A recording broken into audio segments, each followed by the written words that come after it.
आज का जो हमारा टॉपिक है उसका नाम है एनर्जी स्टोर्ड इन कैपेसिटर, यानी कि एनर्जी किस तरह से स्टोर होती है कैपेसिटर के दरमियान। सबसे पहले हम कैपेसिटर देखेंगे। कैपेसिटर क्या होता है? Capacitor is a device which is used to store charge. Capacitor एक ऐसी डिवाइस होती है जो कि चार्ज को अपने अंदर स्टोर करती है।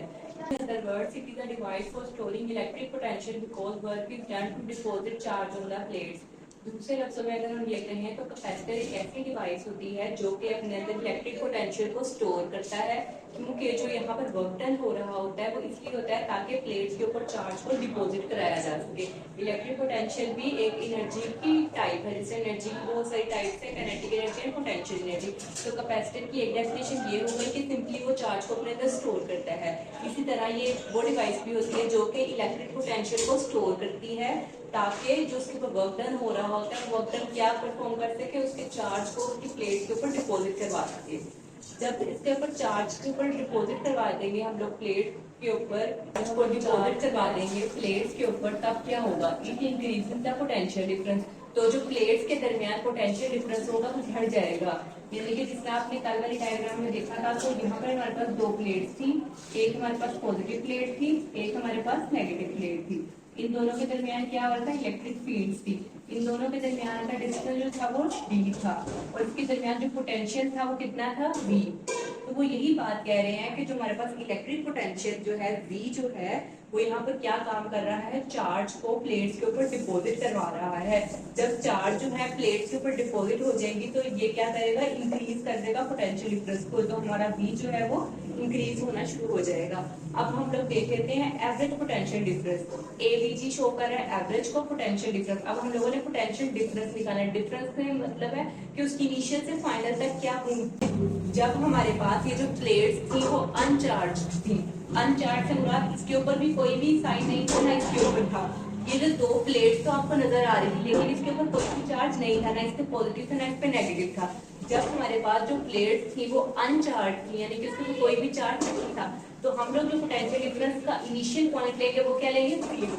और जैसे ही हम लोगों ने इनको चार्ट दे दिया प्लस और माइनस, जब इनके ऊपर चार्ट दे दिया तो इसके ऊपर जो फाइनल पोजीशन आई वो वोल्टेज E यानी कि पोटेंशियल की वो कितनी आई? V। तो 0 प्लस V डिवाइडेड बाय 2, तो हमारे पास पोटेंशियल डिफरेंस की वैल्यू आ गई 1/2V। ये हमारे पास पोटेंशियल डिफरेंस निकल आया है। पोटेंशियल डिफरेंस की जो क्या आ गई? 0 प्लस V डिवाइडेड बाय 2। 0 इसमें क्या थी? इनिशियल कंडीशन थी पोटेंशियल की, जब हमारे पास जो चार्ट कैपेसिटर जो था अनचार्ज था। जब हमारे पास कैपेसिटर जो होगा अनचार्ज होगा, यानी कि इसके ऊपर कोई भी चार्ज नहीं होगा, तब हमारे पास इनिशियल में पोटेंशियल 0 होगा। और जब हम लोगों ने इनके प्लेट को चार्ज दे दिया, यानी कि कैपेसिटर हमारा चार्ज होगा, जब चार्ज होगा तो पोटेंशियल की वैल्यू v आ गई डिवाइडेड बाय 2, इन दोनों की एवरेज ले ली। तो हम लोगों ने डिफरेंस निकालने के लिए एवरेज ले ली, तो इसका फॉर्मूला एवरेज पोटेंशियल डिफरेंस निकल आया 1/2v। अब हम लोग यहाँ पे वर्क डन का फॉर्मूला अप्लाई करने लगे, तो वर्क डन का फॉर्मूला होता है W is equal to average potential difference multiply by charge, जिसमें आप करते हैं W is equal to FT होता है, W is equal to FT। तो D की जगह पे अगर आप लोग पुट करते हैं Q और F बेसिकली हमारे पास एवरेज पोटेंशियल डिफरेंस, F को हम लोग पोटेंशियल डिफरेंस के तौर पर डील कर सकते हैं। ये वाले फॉर्मूले से हम लोग ये वाला बना सकते हैं। तो पोटेंशियल वर्क की जगह हम लोगों ने क्या लिख दिया? पोटेंशियल डिफरेंस, क्योंकि वर्क बेसिकली क्या होता है? एनर्जी, और एनर्जी में पोटेंशियल एनर्जी हम लोग यहाँ पर ले रहे थे, तो हमने शुरुआत की इलेक्ट्रिक पोटेंशियल लेंगे। वर्क की जगह में लिख दिया potential energy. Average potential difference जो कि हमने अभी निकाला है वो आ गया 1/2v। चार्ज की जगह पे Q आ गया हम लोगों ने। अब हम लोगों ने जब इसको मल्टीप्लाई किया तो हमारे पास आ गया potential difference is equal to 1/2qv। Q का फॉर्मूला हम लोग अच्छी तरीके से जानते हैं कि Q किसके बराबर होता है? CV के। तो Q की जगह पे हम लोगों ने CV पुट कर दें, V से मल्टीप्लाई हुआ तो V स्क्वायर किया गया। पोटेंशियल एनर्जी किसकी टाइप थी? एनर्जी की, तो इसको हम लोग एनर्जी भी लिख सकते हैं। वर्क डन किसके बराबर आ गया? एनर्जी के। तो एनर्जी की इक्वेशन आ गई, energy is equal to 1/2CV square. ये किसकी एनर्जी निकली है? कैपेसिटर की निकली है। अब एनर्जी का फॉर्मूला क्या होता है कैपेसिटर के लिए? Energy is equal to half CV square. This is equation number 1। यहाँ तक हमारे पास एनर्जी की वैल्यू निकल आई है कैपेसिटर के लिए, जो कि इक्वेशन नंबर 1 का नाम दे दिया। अब हम देख लेते हैं energy stored in terms of electric field. Electric field में एनर्जी जो स्टोर थी वो किस तरह से की जा सकती है? अगर आपने इलेक्ट्रिक फील्ड तो लेनी थी जो आपके पास पॉजिटिव से नेगेटिव की तरफ मूव करती है, जब इलेक्ट्रिक फील्ड, तो उसके अंदर कितनी एनर्जी स्टोर होती है वो हम यहाँ पर देख लेते हैं। अब सी हमारे पास क्या थी? कैपेसिटेंस। कैपेसिटेंस जो हम लोगों ने पिछले टॉपिक में निकाली थी, capacitance of parallel plate capacitor की, उसका जो फॉर्मूला आया था हमारे पास था C is equal to A epsilon naught dielectric constant ER/D। This is equation number 2। अगर ये फॉर्मूला आपको नहीं पता चला तो इससे पिछली वाली वीडियो आप देखिए, उसके अंदर पता चलेगा कि किस तरह हम लोगों ने कैपेसिटेंस फाइंड की थी दो पैरेलल प्लेट कैपेसिटर की। जब हम कैपेसिटेंस फाइंड करते हैं दो पैरेलल प्लेट कैपेसिटर की, तो हमारे पास जो एंड का रिजल्ट आता है वो इसके बराबर आता है, जिसमें जो C एज अ कैपेसिटेंस है, A epsilon naught ER over D का फॉर्मूला, इसको हमने इक्वेशन नंबर 2 दे दिया। As we know that V is equal to ED, ये हम लोग इक्वेशन जानते हैं। V हमारा इलेक्ट्रिक पोटेंशियल है, E हमारे पास इलेक्ट्रिक इंटेंसिटी और D distance between plate, V is equal to ED होता है। इसको हमने इक्वेशन नंबर 3 का नाम दे दिया। अब हम इक्वेशन नंबर 2 और 3 को इक्वेशन नंबर 1 में पुट करेंगे। इक्वेशन नंबर 1 वो वाली जो हम लोगों ने अभी एनर्जी का फॉर्मूला निकाला, energy is equal to 1/2 CV square. अब E एनर्जी का आ गया 1/2 एज इट इज। C की जगह पे हम लोग ये वाली वैल्यू पुट करेंगे A epsilon naught ER over D, और V की जगह पे हम लोग क्या पुट कर देंगे ED, क्योंकि वहां पर उसका V का स्क्वायर था तो इन दोनों टर्म्स का भी स्क्वायर आ गया।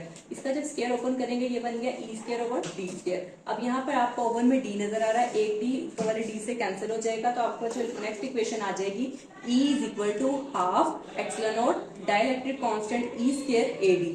ये हमारे पास किसकी इक्वेशन निकल आई है? एनर्जी की। अब ये एनर्जी कौन सी है? It is an expression for energy stored in electric field between the plates. ये जो एक्सप्रेशन निकली है जिसमें E is equal to 1/2 epsilon naught ER E square AD, जो इक्वेशन आई है ये इक्वेशन आई है एनर्जी स्टोर्ड की। एनर्जी स्टोर्ड किसमें? Expression for energy stored in electric field between the plates. तो ये जो इक्वेशन निकली है ये हमारे पास एनर्जी निकली है जो कि स्टोर्ड होती है electric field between the plates के दरमियान, यानी कि वो जो दो प्लेट्स थी उन प्लेट्स के दरमियान जो इलेक्ट्रिक फील्ड पास हो रही थी उसकी एनर्जी स्टोर्ड की वैल्यू हम लोगों ने यहाँ पे निकाली है। अब हम देख लेते हैं एनर्जी डेंसिटी क्या होता है। एनर्जी डेंसिटी की हम लोग पहले डेफिनेशन देख लेते हैं। Energy stored per unit volume, यानी कि एनर्जी को अगर हम वॉल्यूम से डिवाइड करें तो हमारे पास एनर्जी डेंसिटी की वैल्यू आ जाती है। ये इसकी डेफिनेशन है। Energy stored per unit volume is called the energy density. इसका फॉर्मूला होता है energy density is equal to energy over volume. Energy की इक्वेशन हम लोग यही वाली यूज करेंगे जो कि एनर्जी स्टोर्ड की वैल्यू थी इलेक्ट्रिक फील्ड के दरमियान। तो एनर्जी की जगह पे हम लोग उसका सारा फॉर्मूला लिख देंगे 1/2 epsilon naught ER E square AD, और वॉल्यूम की जगह हम लोग AD लिखेंगे क्योंकि वॉल्यूम में हमें पता है कि बेस, हाइट और लेंथ तीनों चीजें मल्टीप्लाई होता है। अगर हम एरिया को देखें तो एरिया का यूनिट होता है मीटर स्क्वायर, डिस्टेंस का यूनिट होता है मीटर, तो मीटर स्क्वायर और मीटर को जब हम लोग ऐड करते हैं तो वो मीटर क्यूब, तो इसलिए हम लोग वॉल्यूम के हिसाब से AD लिख सकते हैं AD, क्योंकि A हमारे पास क्या है? एरिया है दो प्लेट्स के दरमियान का, और D इन दोनों का डिस्टेंस, तो वॉल्यूम की जगह हम लोग AD पुट कर सकते हैं।